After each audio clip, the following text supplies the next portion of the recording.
Braden Herman grew up in Clearwater River Dene Nation in northwestern Saskatchewan. He was 26 years old when his body was found just outside Prince Albert on May 11, 2021. A former RCMP officer is now accused of first-degree murder in connection with Herman's death. Police forces in Saskatchewan reported 70 people were killed in homicides last year, the highest number in half a century. Braden Herman was one of the 53 victims who were Indigenous. That's the highest number of homicides of Indigenous people since at least 2014, and more than anywhere else in Canada last year.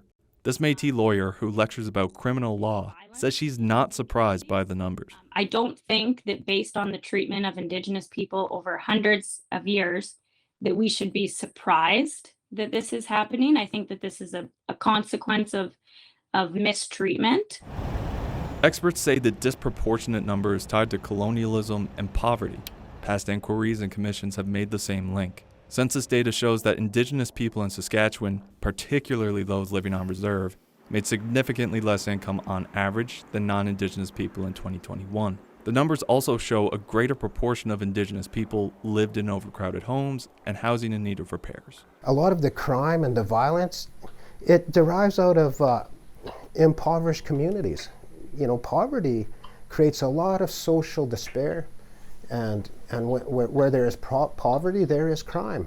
Peterson says the underlying issues aren't novel and there's no silver bullet, but she says part of the solution would be to funnel more money into social programs that could help lift Indigenous people out of poverty and lower crime rates.